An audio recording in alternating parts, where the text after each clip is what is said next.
people in the industry, and I know several of you are represented in this audience, never fail to remind us the days of easy energy are over. Despite the financial crisis, the underlying trend remains very much one where global demand is rising whilst supplies are maturing.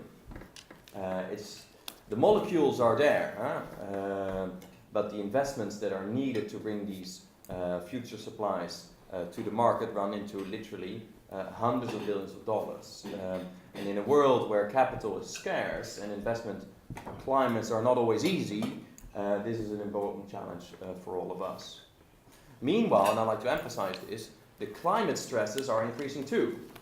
Every time that the scientists come back to us with their findings, they stress that they are worse because of feedback loops and also things that we can get into later on. The impact of climate change on our ecosystem is worsening steadily and significantly. And that is why we need an integrated approach that enables us to meet our twin objectives of energy but also climate security. Now, as everybody knows, there's a lot of work that's already underway inside the European Union on a variety of tracks, on the internal and on the external side. We're working on efficiency and on savings, we're working on renewables and on completing the internal energy market, we're working on building interconnections so that the energy islands that we have are more interconnected amongst themselves. We're investing in more LNG, liquefied natural gas terminals and in storage capacity, and also on developing stronger crisis mechanisms. On the external side, the focus is very much on injecting more substance and unity in our energy diplomacy, which is not always easy. And we're working on making progress on the all-important diversification of our supply and transit routes. And I'll come back to these things later on. This multi-track approach is surely correct, because on energy there's no easy, single, or simple solution. From a foreign policy perspective, it's clear that the international energy landscape is changing. What we've seen in recent years is how some players, and I underline some, have been using their energy revenues as a geopolitical card. It's a euphemism to say that geopolitics affect investments and vice versa.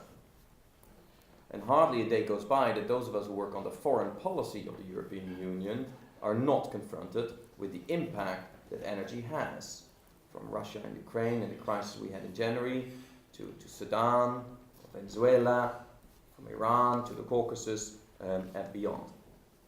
Now let me therefore focus on two questions in particular, and the chairman has already alluded to them, because they are at the core of my work.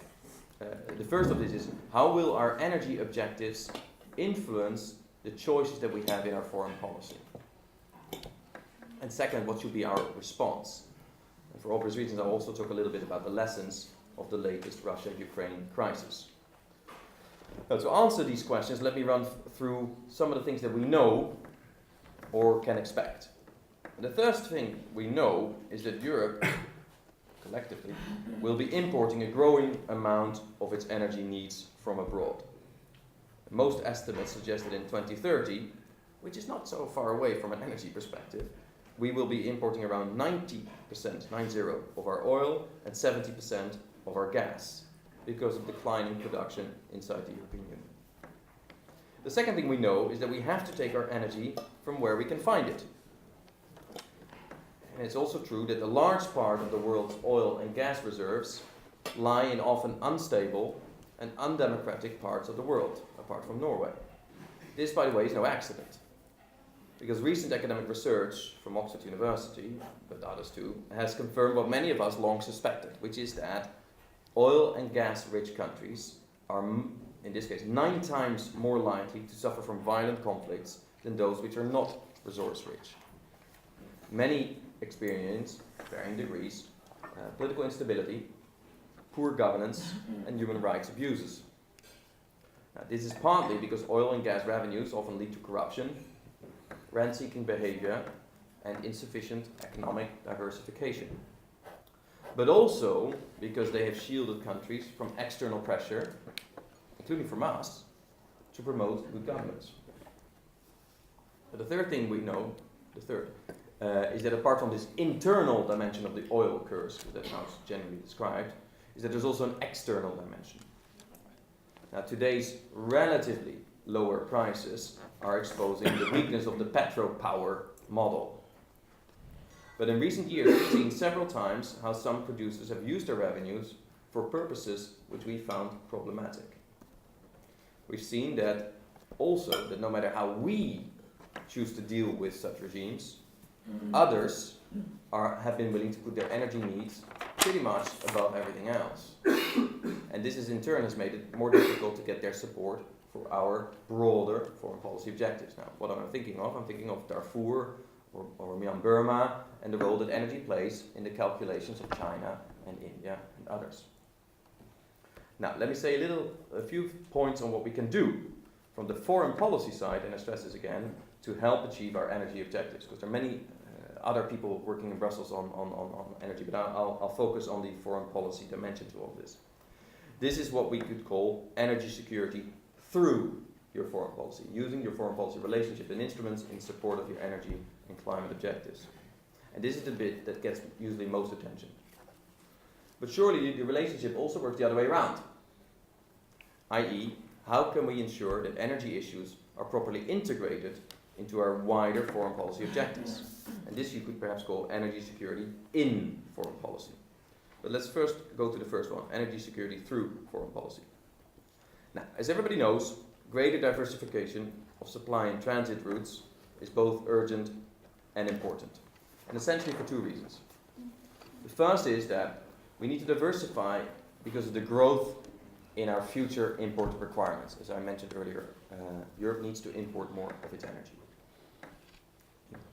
And second, because of concerns over whether Russia will be able to meet all its export commitments, given the lack of the investment there has been in domestic production for years. By its own accounts, Gazprom production has reached a plateau. And the financial crisis, drop in oil prices also mean that there's less money today for major investment projects in difficult geological conditions. And the recent gas crisis between Russia and Ukraine has of course given added impetus to the diversification agenda. And let me spend a little bit more time on that crisis because I think it's central to a lot of the current debates. It had a certain Groundhog Day feeling to it.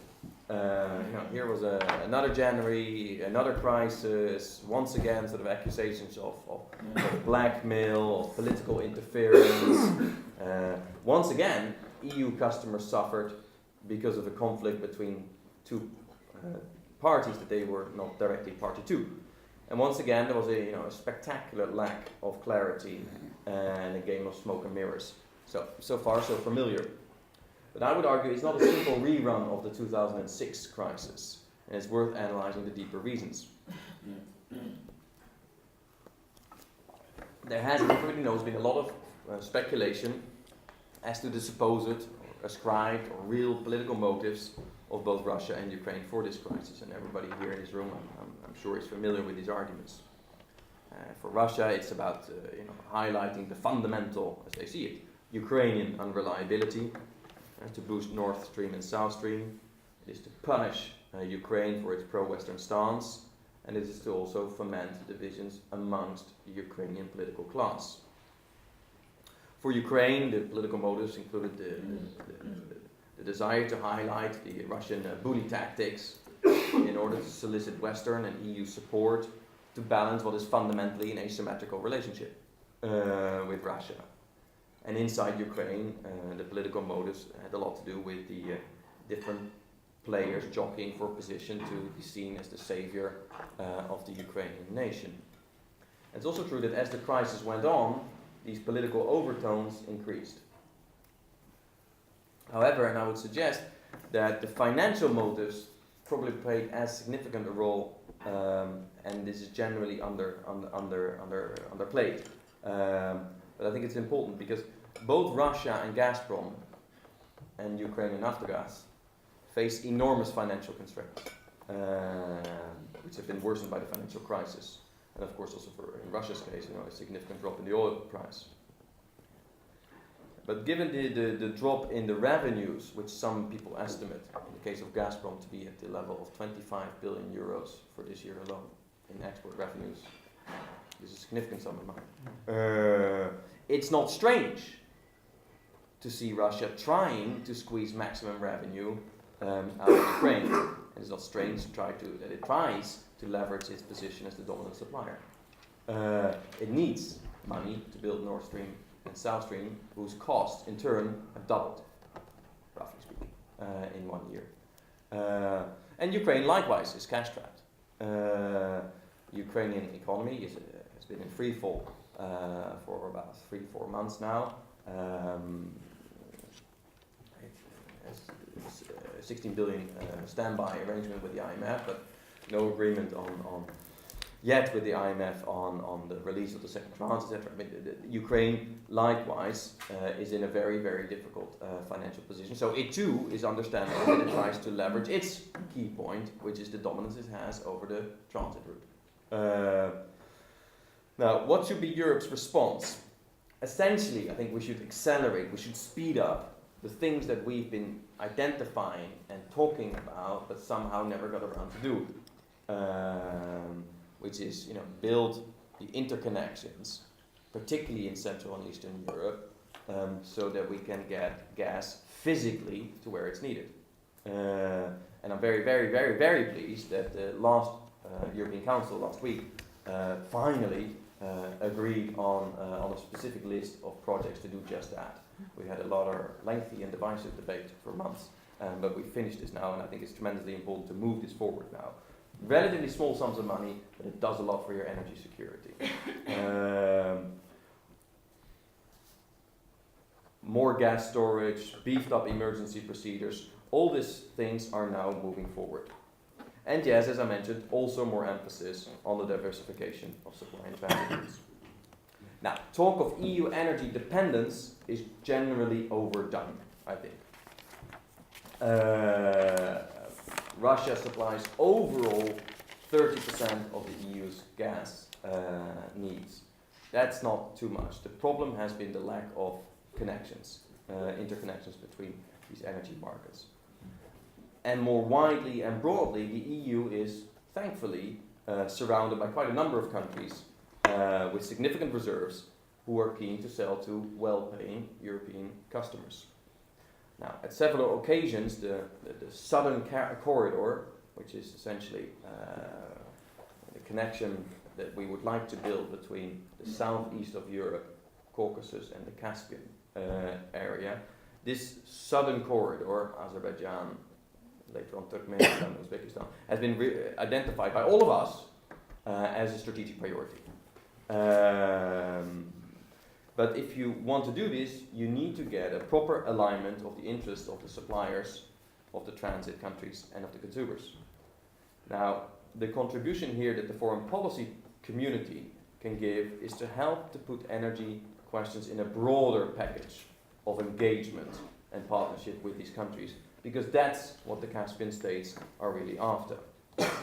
If you go to Central Asia, one of the things you constantly hear is that they have, no shortage of European visitors passing through, but there's no concrete sort of offer on the table that they can sort of relate to and understand of volumes, prices, broader offers of partnership. And there are other players in this part of the world that do offer these kind of packages. Not only Russians. So I think this is the kind of homework that we have to do. Now, there is in Brussels a proposal which is called the Caspian Development Corporation. You don't need to know the details, but what it basically does is it aggregates European demands from different companies. Say you want 5 BCM, you want 7, you want this. We wrap this together and say you go to Turkmenistan and say, look, we want 60 BCM billion cubic meters over 20-year period. This is interesting. This starts to become interesting, and you can work on the revenue stream that they get some of the revenues up front rather than further down the line when you've recouped your investments and things like that. Now, this starts to become, I think, a proposal you can put to these countries for which they might be willing to rethink their relationship with Russia. They're not going to redo that and take what they consider to be significant political risks if it's very small volumes only. Why would you annoy your major trading partner for very small volumes? So the Caspian Development Cooperation, I think, deserves our backing. But what also needs to happen is to wrap this idea in a broader offer of partnership. So it's not just on energy, because the broader and deeper our offer of engagement is, the more likely we're going to find common ground. And the more collectively we do this as EU, the greater our influence will be. Now, there is work underway, as you probably know. We've launched what's called the Eastern Partnership, which is an enhanced offer of engagement with 6 countries, including Azerbaijan and Georgia in the Caucasus. There's work going on for the Southern Corridor Summit, which again would try to give us a political boost to these efforts. And I think it's important that we give this our collective maximum backing.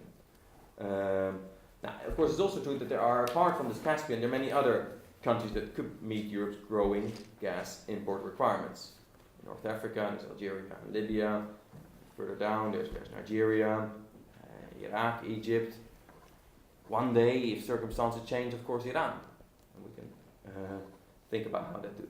But it's true that for the intermediate period, the Caspian producers are, if you like, they're the swing producers. They're the largest. They have the largest reserves, which are not yet committed.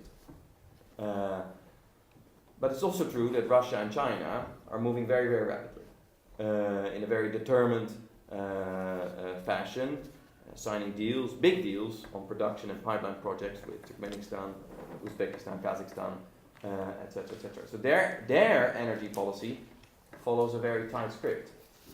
And so the question, as ever, is whether we can keep pace.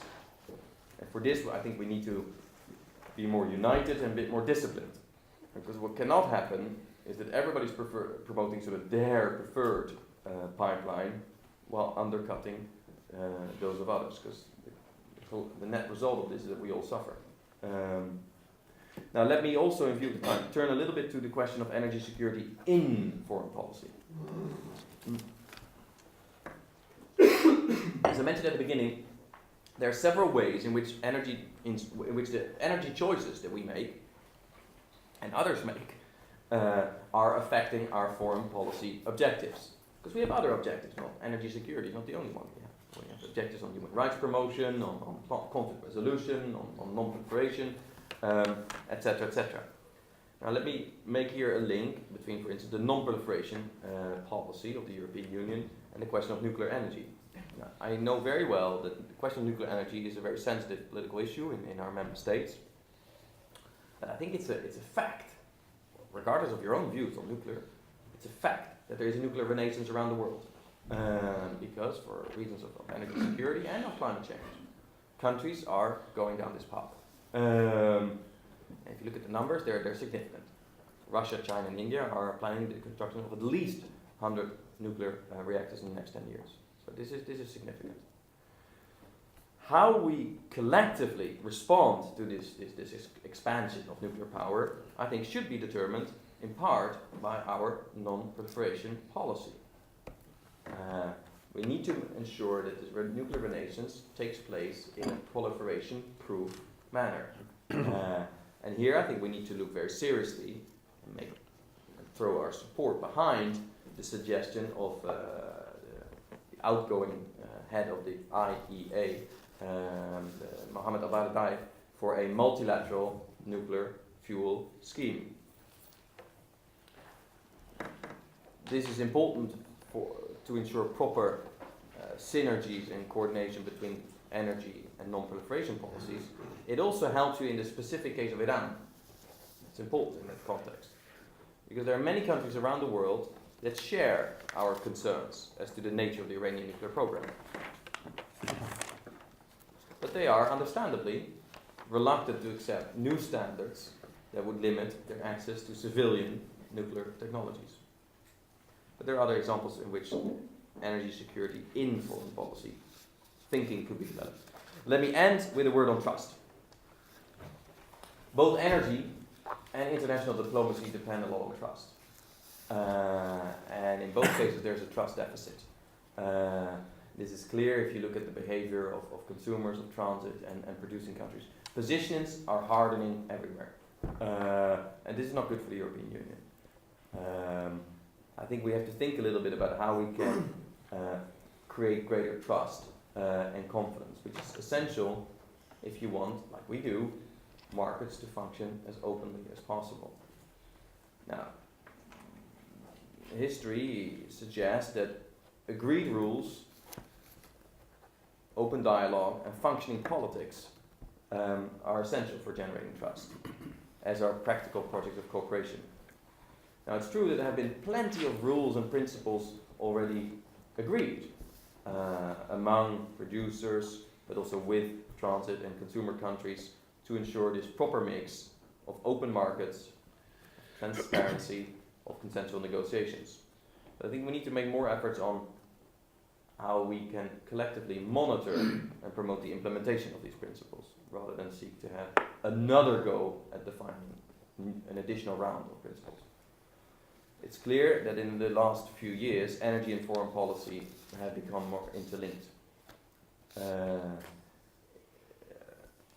We need to have the right sort of balance between a market-driven approach and a more strategic approach. Now, I would suggest that we need more liberalization and integration at home, but also more discipline and unity towards the rest of the world. Thank you very much.